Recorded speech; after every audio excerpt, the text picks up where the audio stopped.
Well, good evening and welcome to another Travel Mole COVID-19 special broadcast. This time we're talking to, again, the Caribbean, but this time we're talking to someone that's based in the Dominican Republic. And at one of the Dominican Republic's better known, more upmarket, luxury, fantastic resort, which I have actually sampled, witnessed, and thoroughly enjoyed on a number of occasions, and that's Casa de Campo. And I am delighted to have my good friend Jason, who is the top dude here at Casa de Campo. Good evening, Jason. Good evening, Graham. Good to see you. And gotta love these Zoom calls, don't you? It just brings the world a little closer. It does. It's interesting, really, because it's 7:30, 7:45 in the evening here. Yeah. Sort of mid-late-ish afternoon there, and you would think we were just around the corner. It is fantastic. It is. However, my bias towards Casa de Campo will, I hope, not persuade me to just ask you simple, easy questions. I've got some questions that hopefully you'll be able to answer and put us into a better light as far as what's happening at your resort and indeed the country. Have you any idea when the Brits will be allowed into the Dominican Republic without any quarantine? Unfortunately, the answer is no, we don't. I think we're all in the state of awaiting news from both governments. I think on your end as well as here. I will say this, the good news from what we have seen, well, first of all, let me back up. We just reopened yesterday. So the Dominican government had the airports in the entire country completely shut down since the quarantine, the end of March. And they kept moving the goalposts. We were going to open up, at one point as early as May. Then that got pushed back to June. Then that got pushed back to, thankfully, and it stuck to July 1st. So yesterday was a big day for the country. They accepted and allowed their first commercial air carriers to land in their country, bringing passengers in. But up until yesterday, they were all completely shut down. So the good news is things are at least open. We have been, as you know, closely aligned and engaged with all of our UK partners and airlines in your country, as well as Europe. What I can say is they all want to come here, but they have now it was a combination before of the Dominican Republic's government and your governments. Well, now we're open, so now the ball's kind of in the UK's court and European Airlines court of when they're going to be able to allow flights coming in. The other good news I can share as well too is we are seeing a lot of interest from the UK in particular. We had, our good friend Colin, and who works with us closely over there, back in April and May. We had done some initiatives together in your market, which generated quite a few reservations for July and August back in April and May. And unfortunately, over the weekend, British Airways then announced they were canceling their flights again and postponing them. So we probably had about 150 reservations from the UK in July and August that we had to cancel because of the airlines. So we are all awaiting with a bated breath the green light from the carriers in the UK and Europe, for that matter, to start coming in here. Okay. Your two biggest markets, or your biggest market, will be the USA. They're having a tough time as far as COVID-19 is concerned. What's the story there? Are any flights coming in for the US? And if they do, the passengers are on board, are they straight to quarantine? Or yeah, you must have quite a few, on your property, you must have quite a few US owners of villas and vacation homes. Yeah. Yes, US, because of its proximity to the DR, very easy to get to, and is our biggest market. They're the airlines that are coming in here. Yesterday, JetBlue was the first airline to land here from New York, and they have quite a few flights scheduled to come in this week. Likewise, all the other big legacy carriers from Delta, American, United are all scheduled to start coming in here as well too. The way they're treating it is that they get tested at the airport, with the temperature taken and ask some preliminary questions. When they arrive in the Dominican Republic, there is no quarantine required. They can come straight away, check into the resort. And that's something we can get into if you'd like, of what we're doing on our end to, in the post-COVID world, how we have been prepared the last couple of months operationally to take care of our guests. So then we'll check them when they come in here as well too, with temperature check. We ask them preliminary questions before they're allowed to go and proceed to the front desk and check in. So, okay. So let's assume that all the airlines are flying in. There is no quarantine, but there is still restrictions or requirements that you're putting on it, and so the government would be. What sort of experience would I have at Casa de Campo when I arrive?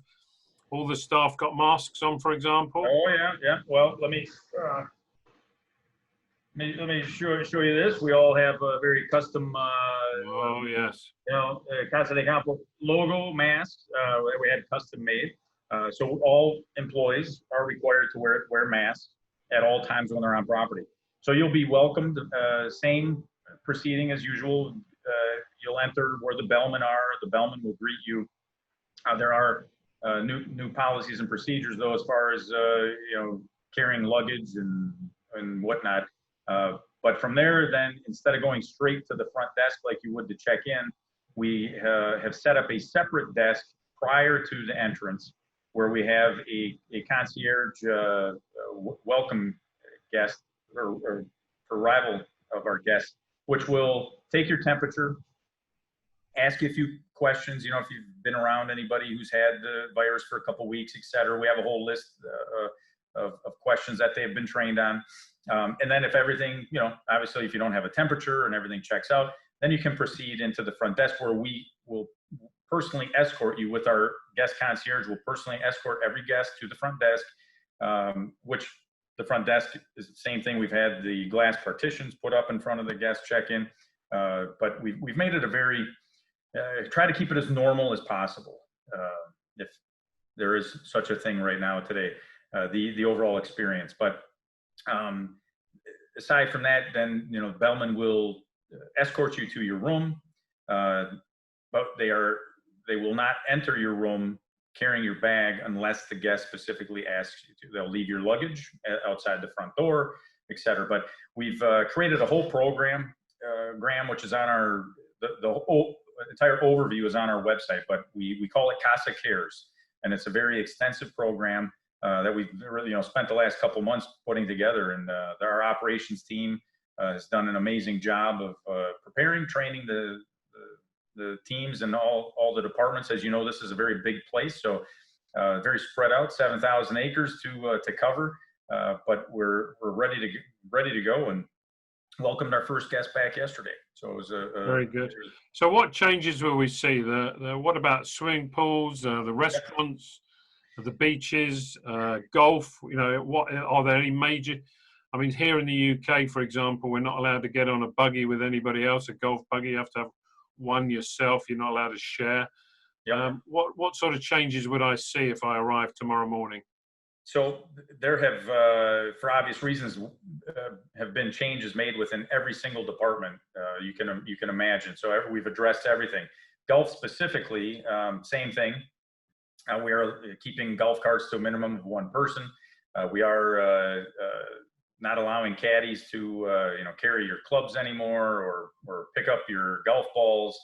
We have all the as far as the rakes are concerned, we're not doing the raking anymore in the sand traps. We've taken all the measures. I think the golf industry, and in compliance, we've worked with the PGA too on their guidelines that they've set up to make sure we're in compliance with everything they've suggested. So the golf experience will probably be much similar to what you're experiencing there in the UK. We have had to adapt our golf carts somewhat as well too. There's a lot of new inventions that have come out recently for the golf community to address these things, like I don't know what the correct term is for them, but to lift the flagpole out of the hole. There's sticks you lift it up with now. We've ordered those. The golf carts, we've ordered plastic partitions that will separate people if there are two people on a cart, but we're keeping it to one person in general. So from that experience, it's pretty, I think, in alignment with what the rest of the world is doing for golf. For the most part, though, everything in the property is open. And I think a lot of people I've done a few of these already and did one earlier today too with another partner of ours in the US. A lot of people were surprised that we had everything open already, which is a good thing. I presume your spas aren't open though, are they?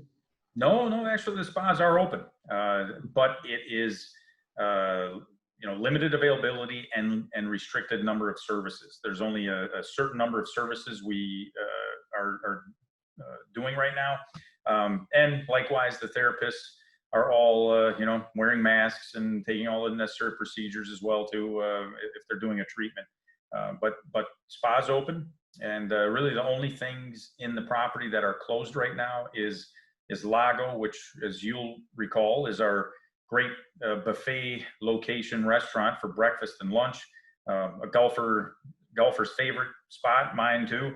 We're right on the teeth of the dog, overlooking the golf course and the ocean, and the food's spectacular. But because it's a buffet, for obvious reasons, we've had to keep it closed for right now, and have plans to redesign it. And that will probably be open, and it take us a couple months to get it redesigned and open. But outside of that, all of our other restaurants, the spa, the beach, golf, equestrian center, shooting center, everything, marina, it's all open. So good. It was, and does one of the advantages of the property and the resort really that you have such an extensive range of vacation homes, from quite small ones to unbelievably exotic and luxurious ones, and that means people can almost self-isolate on your own property? Well, we didn't plan this, but this post-COVID kind of travel needs and requirements, Casa de Campo really fits the post-COVID world quite nicely. I mean, as you know, it's a 7,000-acre privately gated community. Everyone has their own space. And the private villa home accommodation option has been extremely popular. And we're seeing, now that we're open, a lot of people who have been quarantined for the last few months, they're desperate to get out. And the homes for people who are, whether it's for the families or multi-generational or a group of friends coming down, the villa homes offer a very nice option. Even though the main hotel rooms are only 2 stories. There's no elevators, and they're spread out, and everybody has a golf cart to get around in. But the villa vacations, I think a lot of the conferences or online conferences and the webinars we've been on the past few months, I think our industry is looking at vacation home rentals to kind of lead the recovery in our industry for tourism. So we're very blessed, I guess, as a property to have those options in our accommodations. Well, with all this investment and all these changes and the nature of the, if you like, the accommodation stock, it would appear that Casa de Campo, whilst you must have suffered in the last 2 or 3 months, is in good shape to have a recovery this year as well as next. Well, we certainly hope so. As all of us, I think we've all been, there's no right or wrong answer with what's been going on. I think this is something our entire world we've never seen at this level. And as you know, I'm a big proponent of working with you and our partners, and I think that's critical for all of us to be successful at this time. Obviously, we're responsible for our company, but we're all in this together, working together, trying to do whatever we can to help one another out. And as we were chatting earlier, I just want to see the airports here, everywhere, hopefully get back to opening up at full capacity again, and not just for us, but for the entire destination, the entire tourism industry. Everybody suffered a lot, and it's been very challenging times. And the sooner, we can at least safely start reopening and be smart about it, the better. A lot of people been suffering, but we are positioned to, I think, recover quickly on our end. The property having a chance to rest, especially the golf courses, which we did all the maintenance on them while this quarantine time we were closed down. The courses are in phenomenal condition right now. No one's been able to play them for almost 4 months. So needless to say, now's a good time to come to take advantage of it. Very good. Well, Jason, thank you very much for your time. I do appreciate it. I wish you the very, very best of luck. I'm longing for the day when we can share a Presidente together. And I just wondered if have you been able to get deep fried cheese curds on any of the menus? Unfortunately, no. I put that request in to our food and beverage department last year, and they still have not put them on the menu. But there's a few of us like yourself and myself that can appreciate a good cheese curd, to say the least. Good man. Good man. Jason, thanks very much. I have a nice cold Presidente waiting for you. Good man. And I look forward to seeing you then. And have a good evening. Thank you so much, Graham. I appreciate it. Okay, bye-bye. Bye, everybody. Thank you.